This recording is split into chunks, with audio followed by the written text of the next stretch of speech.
Um, I hope that says as much to you as it says to me. How many of y'all ready to have some real church? Church is not a building. It's not an organization. It's not a denomination. Church is people. A body of believers who are sold out and radical, ready, willing, and able. And we just really are sick and tired of playing church. I don't want to go through the motions. It just doesn't do anything for me. So I got 3 quick things I want to share with you about this church right here and right now. This church is 10 years old, and when this church started, there was a lot of energy and a lot of life for one thing. We had no interest in building a building, no interest in whatever other stuff, the traps of, church stuff. We all were very much in agreement that we really want to reach the lost. There's some people who don't know Jesus, and I think we can help. I think God has called us and put a burden in our hearts, and I think we can make a difference. And it wasn't just me. It was, some of y'all met Bobby and Stephen West, who came down from Edmond, and Evan Sprinkle, and the people who drove from Oklahoma City every week and came down here and helped us get launched. We all had that in common. That was the thing. That's what I was willing to give up. I was working 3 different jobs at the time. I was making pretty good money, and just came over here and said, hey, you know what? Whatever I can do. I don't know what you want me to do. I don't know what I need to do, but I believe in this. I believe this is the way to do it, and I believe we can reach the lost. And so off we went. And anyway, here we are 10 years later. And our word for this year, our mission, our thought has been unity. Are we in unity? Can we get in unity? What are we in unity about? What are we doing? Are we really in unity about what our mission is? And so 3 things that I want to share with you before you leave. I'm liable to get emotional and passionate. I'm liable to lose my place on my notes, and that's okay. Here's one of the number 1 things in the DNA for me and my wife, and this church has always been, how do we feel about the first-time attender? How do we feel about people who are unchurched or de-churched? Like Francis Chan was talking about people who don't like church. How many of y'all ever been there before? No thanks, I don't like church. Been there, done that, tried it. Maybe had a bad taste in your mouth about something or somebody. And well, there are those who want a good relationship with God. They desire knowing God, but the church gets in their way. We're the church. Are you hearing this? We're the church. We can either facilitate it and we can help them come from this place where they are far from Christ and help them to come to know Christ in a personal way. But how do we treat people who walk in the door for the first time? Ask yourself these questions. Like Francis Chan did a minute ago, he said, just imagine yourself if you don't know Christ. Well, imagine yourself as a first-time visitor, somebody who walks in our church for the very first time, never been here before. What do they feel? I don't know. What does somebody feel when they come over to your house? They feel welcomed? They feel like you're busy, you got time for them? Do they feel at home? Or do they feel like this is one of those religious, creepy, weird things? I actually had a guy say that after we had just gotten started. We moved into this building. And it was we all agreed that what we were doing and how we were doing it was pretty raw. That's the word we're trying, man. We're working on this thing. We're going to do something different, and we're going to welcome everybody. And so we painted the walls black and sold all the pews. And my in-laws said, you guys ruined a perfectly good church. Used to be white walls and wooden pews, and there was a chandelier hanging about right here. It's in our dining room right now, but it was hanging over the pulpit, and there was big pulpit furniture. Y'all know what I'm talking about? Big traditional looking thing, and there was a traditional looking church. And a lot of the people who were in our other building, we came over here, they said, no, we don't want to have church in a church place. That's not our mission. That's not what we're trying to do. And I said, yeah, but all that's cosmetic. You watch. The Extreme Church Makeover happened in 5 days. We sold all the pews on usedpews.com. There is such a place. And we sold them. We painted the walls black. And here we are. Man, we're going to do something radical. We're going to reach people that won't go to the traditional church. We're going to do something different. And it worked. And we started reaching people. But what about today? Is this anything different? Have we just become commonplace with being who we think we are? Are we proud of the fact that we're different or unique? Or are we just churchy in a different way? It's very, very possible. Well, not only we got to ask ourselves for the first-time visitor, what do they feel, but who do they meet? And you can point fingers all day long at the host team or somebody else or something, but I want to ask you, who do they meet when they come into church for the first time? Are you interested? Do you care that God sent somebody who might not know God? I've had people come to this church who were atheists and people who were Satanists and said, I didn't think for 1 second y'all would even receive me or invite me, accept me, include me. Oh yeah, man, come on. We don't care who you are. Now that doesn't mean that you're going to be a leader tomorrow. It means that we love you in whatever state that you're in, and God loves you enough not to leave you that way. That's the way it works. And we find out that, man, when you love people, God gets to do a work in them. If we don't hold them at bay and say, you're not good enough, you're not religious enough, you don't look like us, you don't smell like us, you don't know our songs, so what? And I'm telling you, are we in unity about the first-time visitor? Do we care how they feel and who they meet and what they see? Do they come into our church and they see, man, y'all need to repair some stuff. The grass needs mowing. This place is disorganized, and I don't know when's the last time y'all changed the sheets in the nursery, or what about, this popcorn is stale, or this is... What does a first-time visitor feel when they come into our church? Do they feel like we care? Or is it just, what's that commercial with the guy making donuts? They're making the donuts again. Is that what we're doing when we come to church? We're just doing the same old stuff over and over? Or do we really care? I mean, I'm telling you, just a little while ago, Jo came to me from the nursery downstairs and she said, hey, I need to come up this week and shampoo the carpets because we got babies crawling around. How many of y'all thank God we got somebody who cares in the nursery?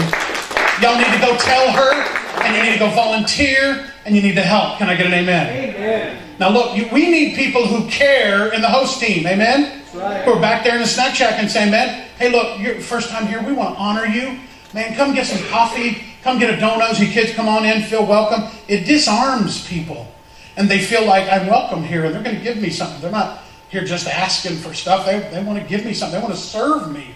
And somebody who just goes out of their way to go introduce yourself to a first-time person and say, let me show you downstairs. Let me introduce you to the kids workers. It doesn't have to be a host team person because it's their job. It should be a Christian's job because you care. Somebody actually came to our church. God sent them to us, and are we going to steward the gifts and the abilities that we have and the facilities that we have? Are we going to reach people that nobody else is reaching? Or are we going to expect, oh, that's somebody else going to do that? Oh, yeah, I used to be on that team. I'm not going to do that stuff anymore. I don't care about this. I don't care because that's not my job. Y'all remember Chico and the Man? I'm really old. They used to say, it's not my job. No, get that guy over there. It's not my job. Whose job is it? Is it Life's Church job to reach the lost? Is it Craig's job? Is it our job? Do we care about the first-time visitor? That's so important. So what do they feel? Who do they meet? What do they see? Where should they go? Are they directed? Does somebody care enough to instruct people? Hey, here's what we got going on. Here's what's happening. And do they fit in? Does anybody care about me? That's what people want to know when they come to a church for the first time. Do you really care? Do you really care? Do you have a burden? Do you weep for the souls of your family members who don't know Christ? Do you weep for your neighbors? They're far from God, and they smell religion from a mile away. They got no interest in your club. I hope you hear what I'm saying, because God speaks to me and God shakes me like an ant farm, and I think, well, we got all this stuff set up and we got all these things in place and we're going to do all these things. And God says, so what? He shakes it and says, start all over again. Fix it. That's not what I want for you. That's not what I want for the church. I want to reach the lost, and I want people to start crying again. I want people to start praying again. I want people to start caring again. I want the church, we got to be in unity about this, or we might as well pack up and go home and say, man, it's been a good 10 years. I'm out. Let's go see if something else is going on. Like he said, Man, there's always better music or better preachers or better something somewhere, but nobody can love the lost like we can. I'm telling you. This is a unique place with a unique DNA of people who know what it's like to say, you know what? They cared about me and I'm different and I didn't belong anywhere else. That's who we are. That's what we're about. And are we still in unity about that one thing?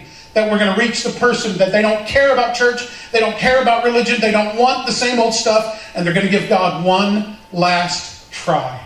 And they show up in our door. What are we going to do? Are we going to stand back there in the foyer and just make friends with each other and talk about what we got going on this weekend? And hey, that's a nice new outfit, and look at that, and blah, blah, blah, and just let that person walk right by us? Man, I don't know if I'm going to even get to my next 2 points, but I'm going to tell you this. There's a story in the Bible that I see it visually because there is this thing called the visual Bible. And there's a guy named Bruce Marciano who plays Jesus. And there's about, I think it's 30 seconds long. And I can't watch it without just falling apart. I'm a wreck when I see this. In the visual Bible, they don't ad-lib. Nobody had to write a script. They just followed the Bible, chapter and verse. And here's Jesus and the disciples walking along the road. There's a guy with leprosy, and if you want to read it, it comes from Luke chapter 5 and verse 12. And I want you to picture this in your head. Here's Jesus and his disciples going on about their business, doing their thing. While Jesus was in one of the towns, a man came along who was covered with leprosy. When he saw Jesus, he fell on his face to the ground and begged him, Lord, if you are willing, you can make me clean. Yeah, that's just like a Bible verse that for some people it's like, okay. Yeah, we know Jesus raised the dead. Jesus healed the blind, and healed the lepers, and cleansed them, and did this and did that. You know what his question was? He already knew who Jesus was. He already knew his power. He'd already heard the stories. He'd seen the miracles. You know what his question was? The same question that people walk in that front door. Are you willing? You willing to take a minute? Do you care? You going to ask me? Does my name matter? And this guy covered in leprosy. And you know what everybody does to a sinner. Because we think we're not. And we back up. Go there, got leprosy, man. He's drunk. I saw him at Scooter last night. Somebody over there ate weed last week. He's doing it. What do we do when we see somebody covered in leprosy? No thanks. Don't want no part of that. You know what Jesus said? He turned to him, and this is what gets me, because in the visual Bible you see Jesus. This is the happy Jesus. He was smiling all the time. And he looks at this guy who's covered up. Nobody wants to be around him. They all just kind of... And here's Jesus with this guy with leprosy. His question is, Lord, if you are willing. And Jesus looks at him and he smiles and he cries. And he embraces this guy. He says, I am willing. And that's what people want to know. Do you care? Do you care enough to show up every week and to do something? Not because it's a religious duty or you're on schedule and somebody's hounding you about, you got to come do this, you got to come do that. It has nothing to do with that. It's, are you willing? Do you care that somebody showed up? I had a guy just this week, he's been in our church for several months, came to me and he said, man, I got some bad news. And I said, yeah, what's that? He said, I got syphilis and I got AIDS. And I guarantee you he was waiting for me to reject him. He was waiting for me to do this. And I just said, doesn't change a thing with me. I love you, and anything I can do for you, I'm here for you, man. Hope to see you in church on Sunday. I don't know who you talk to. I don't know how bad you think the person is that's sitting next to you or behind you or somewhere else. But the question is, are you willing? Not, are you capable? This church is capable of doing a whole lot more than we're doing right now. We're very capable. We have the wherewithal. We have everything that we need to do everything God's called us to do. The question is, are you willing? Are we in unity about that? I got 2 more points that maybe I'll share them next week or something, but I just think that you need to swallow this, take in this. We heard from Francis Chan for the last 2 weeks, and I'm telling you, I hope that's a wake-up call. I hope we quit going through the religious motions, and I hope that we show up saying, what can I do to serve somebody else? How can I make a difference? Sometimes I'm overwhelmed. My wife is overwhelmed. My kids are overwhelmed. And we just totally love and appreciate those who step up and say, how can I help? What can I do? And there are people who say, there's a need, let me give. And somebody says, oh, there's an opportunity, let me serve. How can I do that for you? How can I do that? Man, you don't know what that does for a pastor and his kids and his wife and everybody. I mean, we're not the only ones. There are other faithful people in this church who serve week in and week out tirelessly. They come early, stay late. And I'm just going to tell you something. 80% of the people are kind of going through the motions as consumers. And I pray that God would really, really, really get this church in unity so that there's not such a heavy burden on a few who just get like, I've heard so many pastors say, man, you get to this point to where it's like, yeah, I've had enough. Tried, did everything I knew to do, and it just didn't seem like it was really working. And so, I'm done. I'm going to go drive a truck. I'm going to go build a fence. I'm going to go do something else. And people are giving up on the ministry right and left because of burnout. And I'm just telling you something. We got a mission, and it's a life-giving mission. If we as a church will step up and step into it. You might say, man, but that kind of feels like when I was a kid playing baseball and I could hit the curveball and I could hit the knuckleball, but that fastball scares me. I don't want to step into the fastball. Look, we're real people. We got real issues. And this church isn't any more perfect than any other church on the planet. And sometimes when you step into the fastball, it might bruise your knuckles a little bit on the swing, and it might make it, I don't know, but look, we're just real people, and we're not going to leave because there's better music or a better preacher or because, the church is going through some tough times. No, we're going to lean into it, and we're going to say, I'm your Huckleberry, what can I do? How can I help? Because I believe in the mission of this church, and I'm going to do anything come hell or high water. You can't hold me back. It's going to take a team of horses to keep me out of church on Sunday morning.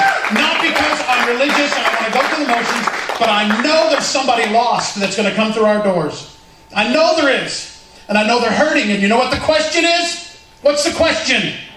Are you willing? Not me. Not somebody else. You. Are you willing to part with your security and your comfort for 5 minutes to get up and go shake somebody's hand and ask them, hey man, I should know. Maybe you've been here a few times, but I don't know your name. How you doing? Man, make an effort. Step into it. Be whatever you can be and do whatever God's called you to be. Would you guys stand up with me? I want to pray for this church, and I ask that you would pray over your life. First and foremost, pray personally of how you're going to respond to what Francis Chan has said and what I've said. And ask yourself, what can you do? Not for me, not for Craig, not for a new church. What can you do for Jesus out of response, not out of guilt, shame, or duty, but out of response for His love for you and His investment into your life? What are you going to do for God? How are you going to serve Him? Because you love Him, not because you have to, but because you want to. You can't wait to reach people and do something. So I pray that we as a church are in unity about this, that we're on fire for this. And I want you to search your heart and say, God, what is it? What is it that you're saying to me? What do I need to give up? What do I need to stop doing? What do I need to start doing?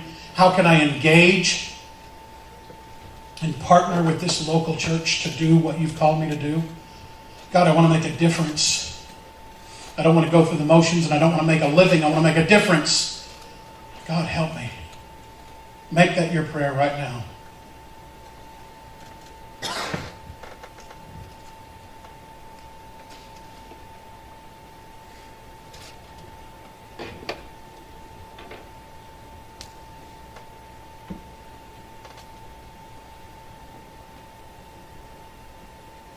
God, I pray first of all that you would forgive us, forgive me as the pastor of this church for our silliness, our gimmicks, or whatever we've done or tried, the fun and all the stuff that we've done in the name of religion and fellowship. Forgive us for all of that stuff and help us right now to take the serious mission, the eternal mission that you've put in us. This mission that you are co-partnering with us, and you enable us and you send us. I pray, God, that you would help us to recognize this mission for what it is, as a life-saving station to reach people. Help us to be willing, and I know you will make us able and capable where we didn't have the gifts, where we have to step out of our comfort zone. God, I thank you that you're going to use us again. You're going to breathe life into this body, because you are speaking to individuals who are going to come back as a prodigal son would return. Going to come back to that place of having a heart and a passion for others. God, help us to stop being selfish and stop worrying about getting our own needs met and complaining about things that aren't the way that we think they ought to be. Help us, God, to focus on someone and something else to make an eternal difference in this community. Help us to reach one more. Help us to go back up that hill and rescue one more wounded, one more hurting, one more disconnected soul. Help us to reach somebody who is waiting for a church that is willing.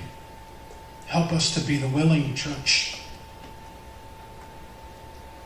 Help us in Jesus' name. Amen.